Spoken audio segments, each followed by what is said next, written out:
नमस्कार साथियों। तो आज हम बात करेंगे बिपरजॉय तूफान के बारे में। ये ऐसा साइक्लोन जो 25 साल बाद गुजरात तट पे टकराने वाला है। जून में 25 साल बाद किसी गंभीर चक्रवाती तूफान ने गुजरात के तट पर दस्तक दी है। आईएमडी के मुताबिक साइक्लोन बिपरजॉय 1965 के बाद से अरब सागर में बनने वाला केवल तीसरा अत्यंत गंभीर चक्रवात है। बेहद गंभीर चक्रवात बिपरजॉय के गुजरात के सौराष्ट्र, कच्छ और पाकिस्तान के कराची के बीच गुरुवार दोपहर के करीब तट को पार करने की उम्मीद है। आप फिगर में भी देख सकते हैं कितना विकराल रूप ले चुका है यह साइक्लोन। और गुजरात तट पर जून में 25 साल बाद किसी गंभीर चक्रवाती तूफान ने दस्तक दी है। यह भी बात आप समझ लीजिए।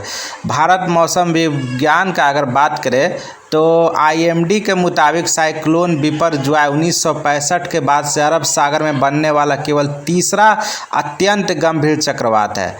आईएमडी ने कहा कि गुजरात तट को पार करने वाला बिपरजॉय गंभीर श्रेणी 48 से 63 किलोमीटर प्रति घंटा की हवा की गति का पांचवा चक्रवात होगा। इस तरह अगर देखा जाए तो बिपरजॉय पिछले 58 साल में जून में अरब सागर में उठने वाला एकमात्र तीसरा अत्यंत गंभीर चक्रवात है। आईएमडी के मुताबिक बेहद गंभीर चक्रवात बिपरजॉय के गुजरात के सौराष्ट्र, कच्छ और पाकिस्तान के कराची बीच गुरुवार दोपहर के करीब तट को पार करने की उम्मीद है। और आज आप समझ सकते हैं कि कितना यह गंभीर रूप ले चुका है। आप इसका फिगर में ही देखिए, फोटो वगैरह में ही कि कितना गंभीर रूप ले चुका है। बहुत ही ज़बरदस्त ये तूफ़ान आ रहा है और इससे देखिए कितना क्षति होता है, क्या होता है इसके बारे में पूरा भी अब बताया गया। और ये तो 15 तारीख को ऐसा कहा जा रहा है कि गुजरात में टकराएगा। अब क्या क्षति होता है ये तो टकराने के बाद ही पता चलेगा। अब आईएमडी के डेटा की अगर बात करें तो आईएमडी के डेटा के मुताबिक 1891 के बाद से गंभीर श्रेणी हवा की गति 89 से 117 किलोमीटर प्रति घंटा या उससे अधिक के केवल 5 चक्रवात ने जून में गुजरात पर लैंडफॉल किया है। विशेष रूप से ये सभी साइक्लोन 1900 के बाद के ही थे।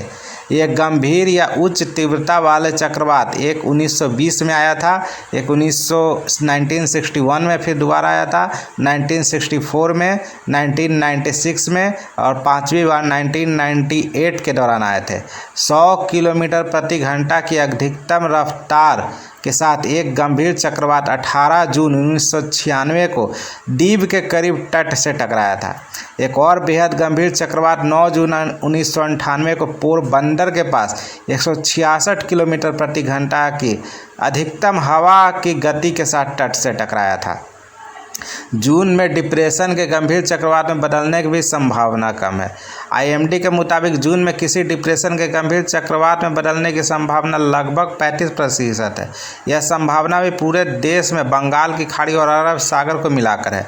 यही कारण है कि इससे पहले गुजरात में इसके पहले केवल 2 बेहद गंभीर चक्रवात जून में आए हैं। 1977 और 1998 बेहद गंभीर श्रेणी के चक्रवात गुजरात तट से टकरा चुके हैं और बिपरजॉय इस लिस्ट में तीसरा होने वाला है। जबकि भारत के पूर्वी समुद्र तट पर चक्रवातों का खतरा काफ़ी ज़्यादा है।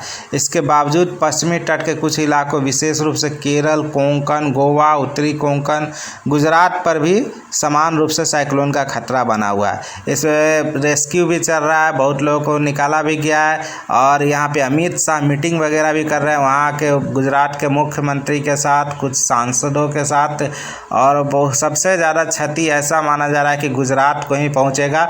हालांकि ये तो पूरा समुद्री तट पे जितने भी लोग हैं सबको हटाया जा रहा है और किसी को भी समुद्र में जाने का इजाज़त नहीं है, किसी को बीच पे जाने का इजाज़त नहीं है, किसी मछुआरे को यहाँ तक कि नहीं जाने दिया जा रहा है। सभी मछुआरों को वापस बुलाया जा रहा है क्योंकि ये कभी भी दुर्घटना हो सकती है। इसका जो तूफ़ान के कारण समुद्र पे लहरें हैं, बहुत ही ज़बरदस्त लहरें उठ रही हैं, जिसके कारण सभी लोगों को वहाँ से हटाया भी जा रहा है।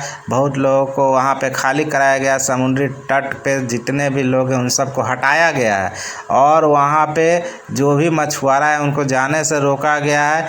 और वहाँ पे पूरा सिक्योरिटी टाइट किया गया है। रेस्क्यू ऑपरेशन बहुत तेज़ी से काम किया जा रहा है। एनडीआरएफ, एसडीआरएफ सभी को एकदम तैयार रहने के लिए कहा गया है, क्योंकि कोई भी बड़ी दुर्घटना होने की आशंका है। इससे पहले यहाँ पे गृह मंत्री अमित शाह भी मीटिंग कर रहे हैं और 15 जून को ऐसा कहा जा रहा है कि गुजरात के तट से यह तूफान टकराएगा। 15 जून, अब देखिए 15 जून में क्या होता है। उसके बाद टकराने के बाद, ये तो 15 जून के बाद ही पता चलेगा। लेकिन भारत सरकार अपनी पूरी जोड़ तोड़ से तैयारी में लगा हुआ है ताकि इस तूफान से किसी भी तरह से लोगों को क्षति ना पहुँचे, जान माल की क्षति ना पहुँचे। बाकी चैनल पे नहीं है तो सब्सक्राइब करके जाइएगा।